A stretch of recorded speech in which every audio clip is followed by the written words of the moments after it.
감사합니다. 오늘 수예배에 나오신 우리 성도님들께 하나님의 크신 은혜와 축복이 함께 하시길 바랍니다.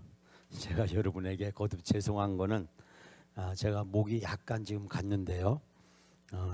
제가 뭐 특별히 뭘 해서 그런 게 아니라 어제 저녁에 제가 잠을 잘 때 너무 이렇게 이불을 제대로 안 덮고 자가지고 약간 이 감기 기운이 온 것 같습니다. 여러분에게 죄송합니다. 사실 아나운서나 배우나 목사나 학교 선생이 목이 쉬거나 감기 걸리는 거는 정말 치명적인 건데 여러분에게 불편하게 드려서 죄송합니다. 인터넷으로 그렇죠. 큰일 날 뻔했네요. 오늘 우리 어린이 사역부 올해 신설된 부서입니다. 우리 2부 예배 드릴 때 우리 어린이들을 돌보고 또 오후 예배 끝나고 오후 예배 드릴 때도 어린이들을 돕는 저는 그래서 자꾸 무슨 소리 이렇게 하시나 했어요. 죄송합니다. 제가 감기 걸린 것만 신경 쓰다가 우리 어린이 사역부 우리 이혜경 부장님 외 교사들이 나오셔서 특송을 하나님께 영광 돌리겠습니다. 마이크가 안 된다고 하네요. 네. 감사합니다. 우리 이혜경 권사님 걱정하시길래 제가 아무나 데려다가 빌려다가 세우라고 그렇게 했습니다. 근데 너무 막 좋으신 분들을 잔뜩 세워놔서 너무 감사합니다. 우리가 특송할 때 여러분이 구역 특송, 기관 특송 할 때 다른 분 다 빌려다가 이렇게 다 세우세요. 그래서 여러분도 이 다음에 그 부서 할 때 품앗이 하세요. 품앗이. 우리 품앗이라는 아름다운 좋은 전통 있잖아요. 서로 돕는 거 정말 아름답고 하나님이 기뻐 받으실 줄 믿습니다. 우리 어린이 사역부를 위해서 기도해 주시고 특별히 어린이 사역부에서 간식을 준비했습니다. 간식을 특송하는 부서가 준비한 거는 우리 어린이 사역부가 처음인 것 같아요. 가실 때 꼭 간식 가져가셔서 드시고 어린이 사역부를 위해서 기도해 주시길 부탁드립니다. 오늘도 우리 권사님 기도하면서 우리 다음 세대를 위해서 이렇게 기도하셨는데 정말 다음 세대가 우리 교회에 올 수 있는 환경과 여건을 우리가 만들어줘야 돼요. 다음 세대가 우리 교회에 와서 성장할 수 있는 환경과 여건이 되는 교회가 될 수 있도록 여러분께서 기도해 주시기를 부탁을 드립니다. 인터넷으로 주식 시세를 점검하는 남편이 있었습니다. 근데 이 남편이 투덜거리면서 얘기합니다. 이놈의 주식 또 떨어졌네. 괜히 투자해가지고 그러자 옆에 있던 부인이 투덜거리면서 이야기합니다. 여보, 나도 속상해 죽겠어요. 다이어트를 했지만 아무런 효과가 없어요. 비싼 돈 주고 사가지고 내가 다이어트 약 먹고 다이어트 하려고 노력했는데 아무 효과가 없어요. 아내의 말을 듣던 남편이 아내의 몸을 위아래로 쳐다보면서 한숨을 쉬면서 이렇게 말했답니다. 내가 투자한 것 중에서 2배로 늘어난 거는 당신 배밖에 없어. 그렇게 얘기했답니다. 이런 말을 집에 가서 하면 안 되겠죠. 유머니까 가능하지만 우리 부부끼리 가족끼리 이런 말을 했다가는 아주 큰 곤욕을 치르게 되고 아마 남자분들 집에서 이런 얘기 했다는 몇 끼나 아마 집에서 굶으셔야 될 것 같아요. 우리가 서로 웃자고 한 얘기인데요. 우리가 살아가면서 서로를 웃을 수 있는 것 얼마나 행복하고 얼마나 소중합니까? 저는 우리 교인분들이 저에게 문자를 좀 보내주셨으면 좋겠어요. 어떤 문자를 보내주냐면 목사님 이거 너무 재미있는 이야기예요. 설교 때 우리 교인들한테 이 이야기 좀 한번 해주세요. 제가 이 이야기를 들어보니까 너무 재미있고 좋네요. 그런 이야기 있으면 저한테 문자를 좀 보내주시면 감사하겠습니다. 저는 이제 설교를 시작하면서 우리 교인들을 한번 좀 웃고 시작해야겠다라고 생각하는데 여러분 웃길 수 있는 소재를 찾을 길이 없어요. 너무 힘들고 어렵습니다. 제가 뭐 개그맨이 아니기 때문에 그렇기도 하지만 제가 평소에 또 숫기가 없어가지고 어디 가면 또 이렇게 말을 잘 못해요. 그래서 제가 학교에 있을 때도 참 힘들었습니다. 노예 다니면서 또는 행사 가서 인사말을 해야 되는데 다들 뻔한 스토리잖아요. 근데 그 모인 사람들 한번 좀 이렇게 웃겨주면 좋을 텐데 제가 말주변이 없어서 웃기지 못하는 것이 참으로 마음이 아팠습니다.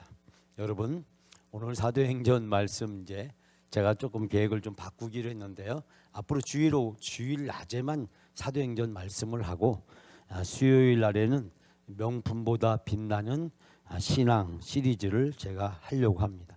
물론 새벽에는 지금 하고 있듯이 시편 말씀을 같이 함께 나누려고 합니다.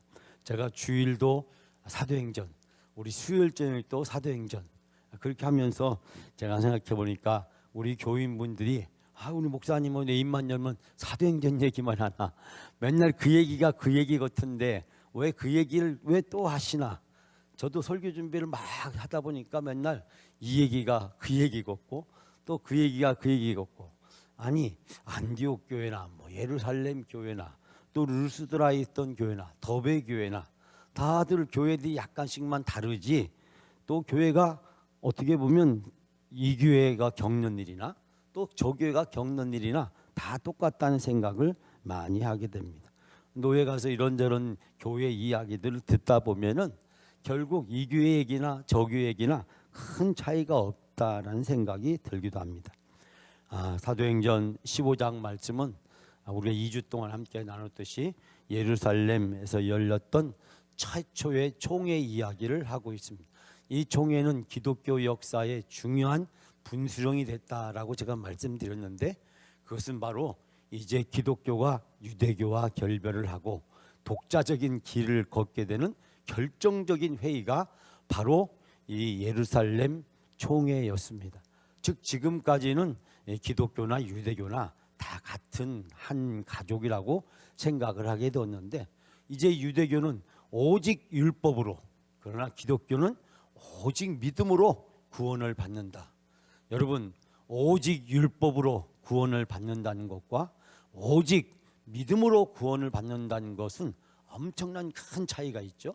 오직 율법으로 구원받는다는 것은 우리 인간의 행위를 강조하는 것입니다. 내가 무엇을 함으로써 신을 만족시키고, 그래서 신을 설득해서 구원을, 신에게 사랑과 은혜를 내가 받는 것입니다. 그러나 오직 믿음으로 구원을 받는다라고 이야기하는 것은 내가 무엇을 함으로써, 내가 행함으로 구원을 받는 것이 아니라 하나님이 우리에게 은혜로 믿음을 주셔서 그 믿음으로 구원을 받는다는 것입니다. 그러므로 율법으로 구원받는 것은 인간의 행함을 강조하는 것이고, 믿음으로 구원을 받는다는 것은 하나님의 은혜를 강조하는 것입니다. 이처럼 유대교와 기독교는 다시는 함께할 수 없는 결정적인 갈림길에 서게 된 것이 바로 예루살렘 총회였습니다. 여러분, 그런데 우리가 좋은 일이 있다 보면 늘 그 다음에 어려운 시험이 오는 경우가 있잖아요. 바로 이 바울과 바나바에게도 이 좋고 기쁜 일 있은 후에 어려움이 오게 되었습니다. 예루살렘 총회가 끝난 다음에 바울과 바나바는 안디옥 교회로 돌아가서 예루살렘 총회에서 결정되진 사항을 그들에게 알려주게 됩니다. 왜냐하면 안디옥 교회가 이 바울과 바나바를 저 예루살렘 교회에 보내서 이 율법에 관한 문제가 정리되어 주기를 원했기 때문입니다. 그러므로 예루살렘 총회에서 있었던 이야기를 들으면서 이제 초대교회에 있었던 가장 큰 갈등의 문제가 해결되어지고, 이제는 다시 율법이냐 믿음이냐를 가지고 갈등을 겪지 않을 수 있도록 이 예루살렘 총회는 그 문제를 잘 판단하고 교회가 가야 될 길을 가르쳐 주었습니다. 그 기쁜 소식을 안디옥 교회에 전하고, 이제 이 바울과 바나바는 전도하는 일에 더 열심을 내게 되었습니다. 어느 날 바울이 생각을 해보니까 1차 전도 여행 때 갔던 구브로섬, 그리고 이고니온, 루스드라, 더베라고 하는 지역에서 유대인들과 갈등을 많이 겪었기 때문에 그들에게 찾아가서 이 예루살렘 총회에서 이루어진 결정을 전해줘야겠다. 그리고 그들이 믿음 가운데 신앙생활을 잘 하고 있는지 그들을 신방해야겠다라는 생각을 하게 됩니다. 여러분, 신방은 바로 양육하고 돌보는 것입니다. 그런데 제주도에 가면 신방이라는 말을 쓰면 안 됩니다. 제가 2년 전에 부임할 때 아마 그 얘기를 했던 기억이 나는데, 이 제주도에서 신방 갑시다 그러면은 깜짝 놀랍니다. 왜 놀라냐면 신방 갑시다 하면 무당집 갑시다라고 제주도 사람들은 받아들이기 때문입니다. 즉 제주도 사람들에게 신방은 무당을 얘기합니다. 신방 간다는 것은 무당집 간다는 것입니다. 그래서 제주도에서는 신방을 다른 말로 바꾸어서 부릅니다. 여러분 혹시 기억하세요? 대방문이라고 이야기합니다. 대방문. 방문 갑시다. 방문 갑시다. 교회에서 목사님이, 전사님이, 또 장로님이나 권사님이 우리 방문 갑시다 하면은 신방 가자는 얘기입니다. 그래서 이 사도 바울이 이 1차 전도 여행 때 갔던 도시들을 찾아다니면서 그곳에 가서 신방을 해야겠다라고 생각이 들었습니다. 이 율법과 믿음 사이에 좋은 해결을 그들에게 알려주고 또 그래서 더 이상 유대인들과 갈등을 겪지 않도록 그들을 이끌어 줄 뿐만 아니라 그들이 복음 가운데 든든하게 서갈 수 있도록 도와줘야겠다라는 생각을 하게 되었습니다. 여러분, 사도 바울은 이 생각을 동역자인 바나바와 함께 나누고 바나바와 함께 이 일을 결정을 하게 되었습니다. 이 바나바도 생각해 보니까 이 바울의 생각이 참 좋다라고 생각이 들어서 이제 2차 전도여행을 떠나기로 같이 생각을 하며 기도하면서 준비를 하고 있었습니다. 그래서 2차 전도여행은 다시 구브로 섬에 가고 또 1차 전도여행에 갔었던 그 루스드라, 이고니온, 더베 지역을 가기로 그렇게 계획을 세우면서 2차 전도여행에 함께할 전도팀으로 누가 좋을까라고 생각을 했는데 이때 바울이 생각했던 것은 예루살렘 교회에서 함께 왔던 유다와 실라가 이 전도팀에 함께 했으면 좋겠다라고 생각을 하게 되었고 이 바나바는 바로 마가 요한을 한 번 더 데려갔으면 좋겠다라고 생각을 하게 되었습니다. 마가 요한은 바로 바나바의 친척이었고 이 마가 요한의 연약함과 나약함을 바울은 잘 알고 있었기 때문에 이 마가 요한이 다시 회복할 수 있는 기회를 줘야겠다고 생각했습니다. 거기다 마가 요한은 아직 나이가 많지 않았기 때문에 그가 영적으로 다시 성장할 수 있는 기회를 줘야겠다는 생각을 하고 그 이야기를 바울에게 하게 됩니다. 그 이야기를 듣는 순간 바울은 몹시 마음이 상했습니다. 왜냐하면 1차 전도여행 때 보여주었던 마가 요한의 태도 때문에 이 바울은 몹시 실망했기 때문입니다. 전도하다가 중간에 힘들고 포기해버린 그래서 되돌아간 이 마가 요한을 보면서 사도 바울은 마가 요한이 2차 전도여행에 함께 하는 것이 적절하지 않다라고 생각을 하고 이 바나바의 제안을 거부하게 됩니다. 그러나 바나바는 다시 이 베드로에게 마가 요한에 대한 자기의 생각과 마음을 전달을 하게 됩니다. 이 일로 인해서 이 마가 요한 문제로 결국 오늘 성경 말씀에 보면 이 바울과 바나바가 크게 다투었다라고 이야기를 하고 있습니다. 이 다투다라는 말은 사실은 이 두 사람 즉 바울과 바나바가 서로 이 문제를 가지고 생각이 엇갈렸다라는 것을 우리는 발견할 수 있게 됩니다. 사랑하는 여러분, 이 문제를 가지고 다투게 된 가장 큰 원인은 마가 요한에게 있었습니다. 마가 요한은 선교하던 중에 힘들고 어렵다고 포기한 사람이었습니다. 그리고 예루살렘으로 되돌아갔습니다. 예루살렘은 마가 요한의 집이 있는 곳이었습니다. 그의 연약한 심정을 보아서 이 힘들고 어려운 전도 여행에 부적합하다고 사도 바울은 판단을 했습니다. 그래서 2차 전도 여행에 이 마가 요한을 같이 동참시키는 것이 적절하지 않다라고 판단을 하게 되었습니다. 여러분, 여기에서 우리는 중요한 것들을 깨닫게 됩니다. 즉 두 사람이 가지고 있는 성향의 차이와 그리고 성격과 그리고 일하는 스타일에 있어서 전혀 다르다는 것을 발견하게 됩니다. 첫 번째 우리가 생각해 볼 수 있는 사람은 바로 바나바입니다. 여러분이 기억하다시피 사도행전에 나타난 바나바는 어떤 사람입니까? 정말 바나바는 신실한 사람입니다. 이 바나바는 사람과의 관계를 중요하게 생각하는 사람입니다. 이 바나바는 어떤 일보다도 사람을 더 중요하게 생각하는 사람이었습니다. 그는 순수하고 열정적인 신앙을 가진 사람이었고, 이 초대교회에 있어서 이 바나바는 많은 성도들에게 감동과 은혜를 끼친 사람이었습니다. 바나바의 삶과 그 바나바의 신앙하는 사역의 모습을 보고 이 초대교회에 있는 많은 사람들은 존경을 보내기도 했던 사람이었습니다.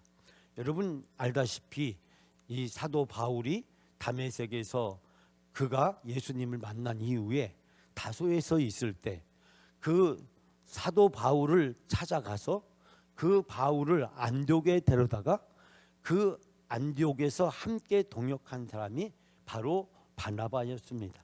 그때 많은 사람들은 이 바나바의 제안을 거부했습니다. 왜냐하면 그들은 바울이라는 사람을 어떤 사람인지 알고 있었기 때문입니다. 유대인들에게 사울이라고 불려지는 이 바울은 우리가 아시다시피 율법주의자였고 그는 원칙주의자였습니다.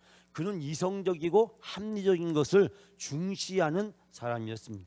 개인의 감정보다는 일이 더 중요하게 생각하는 사람이었습니다. 바울은 일 중심적인 사고방식을 가지고 있었습니다. 그러므로 그의 삶에 있어서 무엇보다도 중요한 것은 일을 정확하게 감당할 수 있는 능력을 가진 사람이었습니다. 그렇기 때문에 그는 율법과 그리고 이성과 원칙을 중요시하고 사람과의 관계보다도 감당해야 될 사명과 그리고 역할을 더 소중하게 생각했습니다. 즉 바울의 입장에서 마가 요한처럼 힘들다고 어렵다고 사명을 중도에 포기하는 사람과 다시 선교행을 떠난다는 것은 용납할 수 없는 문제였습니다. 우리가 사도 바울이 보여준 그의 삶의 여정을 우리는 잘 알고 있습니다. 그는 나면서부터 그는 바로 유대인이었고 또한 그는 로마의 시민권을 가진 사람이었습니다. 그는 유대 최고의 지도자에게 율법을 배운 사람이었습니다. 그는 율법을 철저하게 준수하기 위해서 스데반이 순교당할 때 찬송표를 던진 사람이었고 더 나아가서 기독교인들이 있을 만한 집들을 찾아다니면서 그들을 찾아서 고소한 사람들이었습니다. 기독교인들에게는 공포와 두려움의 대상이었습니다. 그런 이 사도 바울은 율법을 철저하게 지키는 그 삶의 원칙주의가 그의 삶에서 어떤 결과로 나타났냐면 바로 바나바, 마가 요한처럼 자기의 일을 감당하지 못하는 사람을 그는 용납할 수 없었고, 그리고 그런 마가 요한을 다시 함께 동역하자고 하는 이 바나바조차도 인정하지 못하고 거부하게 되는 것을 발견하게 됩니다. 여러분, 이 마가 요한의 문제를 가지고 결국 바울과 바나바는 크게 다투어서 2차 전도 여행을 함께 갈 수 없는 상황에 처하게 되었습니다. 결국 이 일로 인해서 두 사람은 결별을 하게 됩니다. 바나바는 사람 중심, 어떤 관계 중심의 사람이었습니다. 그래서 그는 바울을 잘 양육해서 그와 함께 동역을 하고 선교사로 세움을 받고 그 바울을 데리고 1차 전도여행을 떠났던 사람입니다. 1차 전도여행의 첫 번째 갔던 지역이 어디였습니까? 바로 구브로였습니다. 오늘날 말하자면 키프로스라는 섬이었습니다. 그곳은 바나바의 고향이었습니다. 우린 여기만 보더라도 생각할 수 있는 것은 1차 전도여행을 주도했던 것은 바로 바나바였다는 사실을 발견하게 됩니다. 그렇기 때문에 바나바는 이 전도팀을 자기 고향으로 제일 먼저 데리고 가게 됩니다. 1차 전도여행의 모든 것을 주도적으로 이끌었던 바나바였지만 이 바나바는 늘 일보다도 사람을 더 중시하고 관계 중심적인 사고방식을 가지고 있었기 때문에 자기 자신보다도 이 바울이 논리적이고 체계적이고 회중들을 설득하는 데는 더 뛰어나다고 생각해서 회당을 방문할 때마다 자기가 나서기보다는 이 바울이 설교를 할 수 있도록 배려를 하고 이끌어주는 모습을 보게 됩니다. 여러분, 바울을 잘 양육해서 바울이 되게 한 위대한 양육자는 바로 바나바였습니다.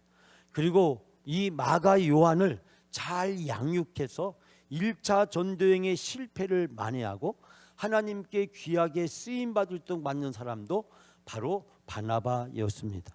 여러분, 2차 전도여행 이후 바나바가 어떻게 되었는지 성경은 더 이상 기록하지 않습니다. 즉 다시 말씀드리자면 누가는 더 이상 이 바나바의 사역에 대해서 성경은 소개하거나 기록해 주지 않습니다. 1차 전도여행 이후에 2차 전도여행을 이 구브로라는 섬으로 떠난 것 정도만 설명을 하고 있고 그 후의 여정은 알 수가 없습니다. 그러나 마가 요한은 이 바나바를 통해서 잘 양육되어지고 회복되어진 것으로 보여집니다. 왜냐하면 바울 서신 도처에서 마가 요한이 등장하고 있기 때문입니다. 너무나 놀라운 사실을 우리가 발견하게 되는데 바로 이 마가 요한이 예루살렘에 돌아와서 바로 베드로를 돕는 동역자가 되었다는 것입니다. 훗날 베드로는 이 마가 요한을 가리켜서 이야기하기를 사랑하는 내 아들이라고 표현을 합니다.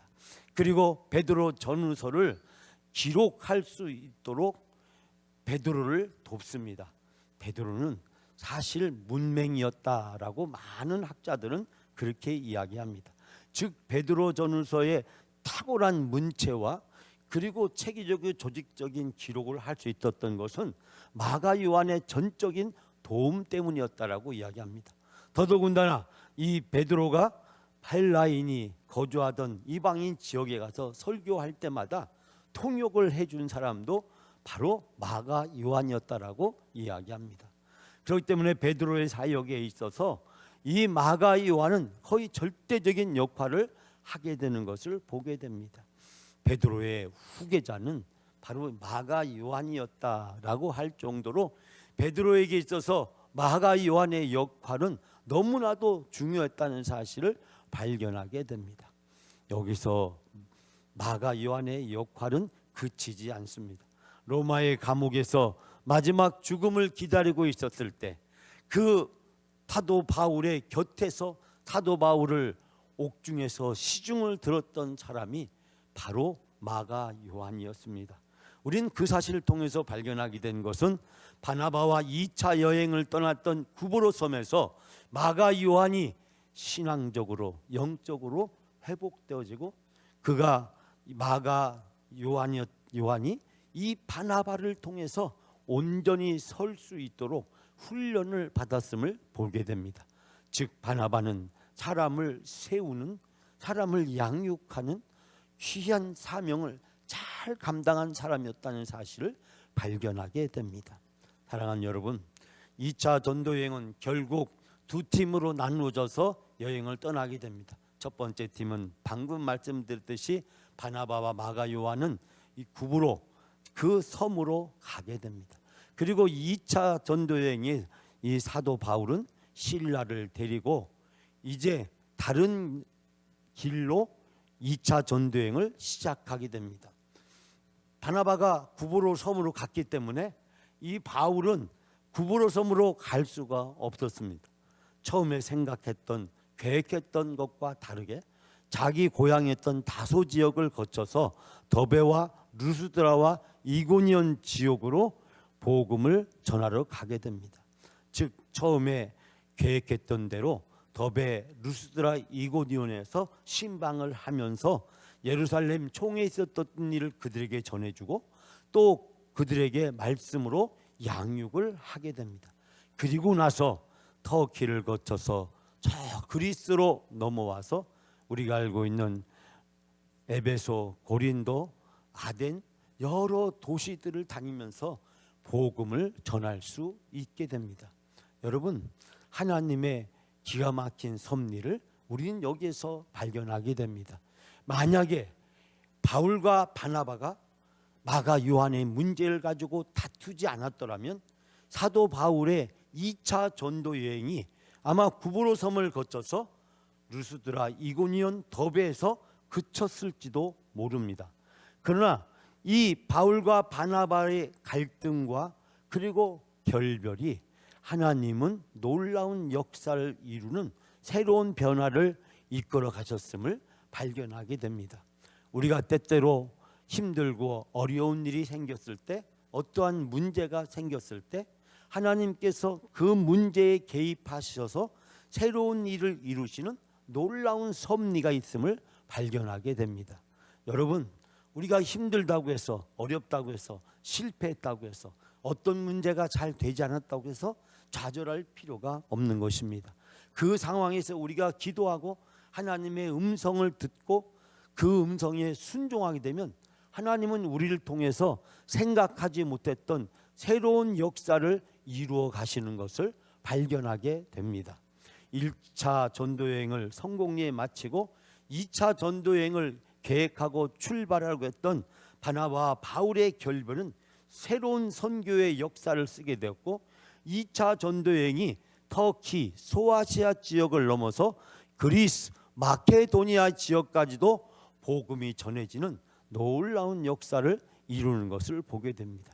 2차 전도여행을 마치고 에베소에서 예루살렘으로 다시 되돌아오게 된 사도 바울과 실라의 전도 보고를 통해서 바로 하나님께서 그들과 함께 하신 놀라운 선교의 역사가 어떤 변화를 일으켰는지를 발견하게 됩니다.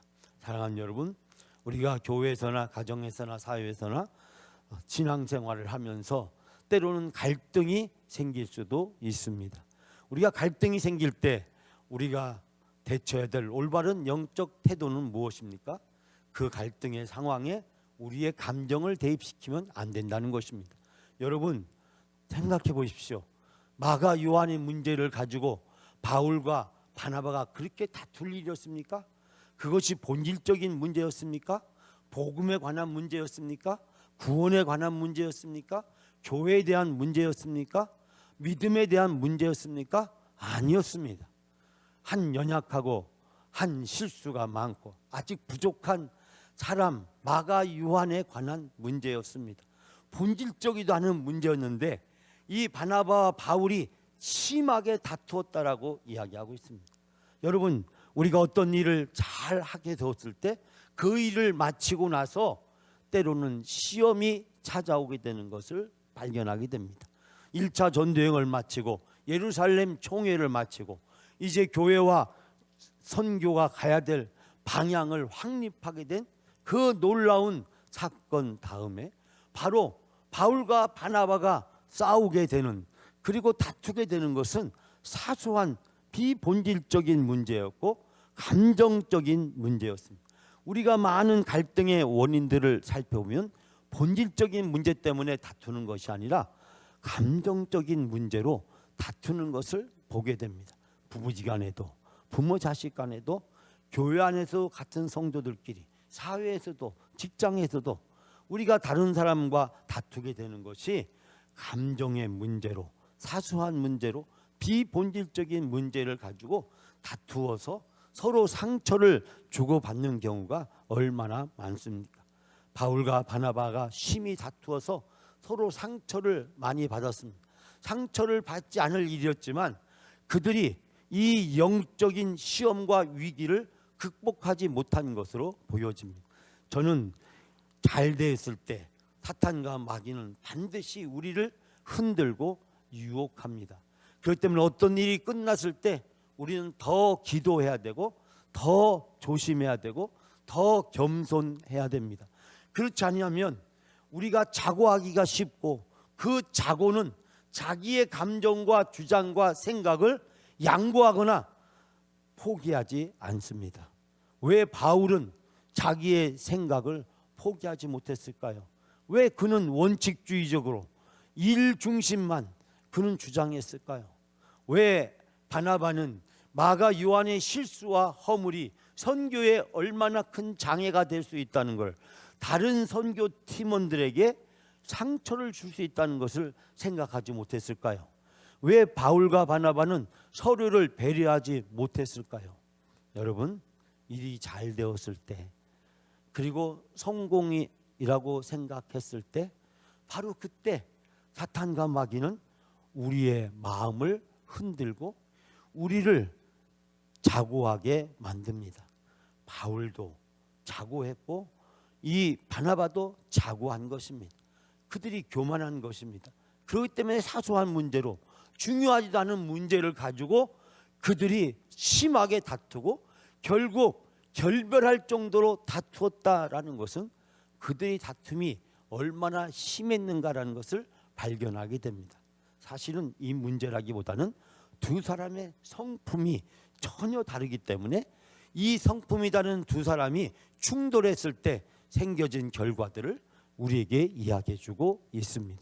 우린 여기에서 공동체 속에서 함께 동역하며 살아가는 삶의 태도와 사역의 자세에 대해서 많은 것들을 생각하게 됩니다. 나보다도 다른 사람을 더 배려하는 것, 나보다도 다른 사람의 입장에 서는 것, 때로는 다른 사람의 주장이 옳지 않다고 할지라도 내 것을 내려놓고 하나님 앞에 맡기는 겸손한 영적 자세가 우리에게 필요하다는 것을 배우게 됩니다. 또 하나는 좀 전에 말씀드렸듯이 하나님은 이 모든 것들을 이용해서 선한 역사를 이루시고 하나님은 놀라운 기회를 만들어 주신다는 것입니다. 여러분, 바울과 바나바가 서로 심하게 다투어서 결별을 하고 결국 2차 전도여행은 두 팀으로 선교하게 되었지만 하나님은 바로 그 2차 전도여행을 통해서 원래 계획했던 것보다 놀라운 일을 이루시는 하나님의 역사를 발견하게 됩니다. 사랑하는 여러분, 우리의 계획대로 우리의 뜻대로 되지 않았다고 해서 우리가 좌절할 필요가 없습니다. 실패했다고 해서 우리가 좌절할 필요가 없습니다. 하나님은 그 모든 허물과 부족함을 통해서 우리가 생각하지 못했던 놀라운 일을 펼치시고 인도해 주시는 하나님이신 줄 믿습니다. 한국교회가 코로나 전후로 많은 어려움을 겪었습니다. 어려움을 지금도 겪고 있습니다. 우리 교회도 어려움을 겪고 있고 대전로에도 발표보면 많은 교회들이 어려움을 겪고 있습니다. 코로나 전보다 코로나 이후에 여러 가지 일들로 교회가 어려움을 겪고 있습니다. 그러나 우리가 이 어려움을 바라보는 우리의 관점을 바꿔야 됩니다. 왜 하나님은 이 어려움을 우리에게 허락하셨을까? 그 어려움이 우리의 부족함 때문에, 우리의 죄 때문에, 우리의 허물과 실수 때문에 생겨진 결과일 수도 있습니다. 그러나 그 어려움이 어디에서 생겼든지 하나님은 그 어려움을 통해서 우리에게 새로운 길을 열어주실 줄 믿습니다. 그 하나님의 신실하심을 믿고 우리가 어떤 어려움에 처한다고 할지라도 그 어려움 때문에 좌절하지 말고 그 어려움을 붙들고 기도하고 나갈 때 하나님의 선한 계획과 역사가 이루어질 줄 믿습니다.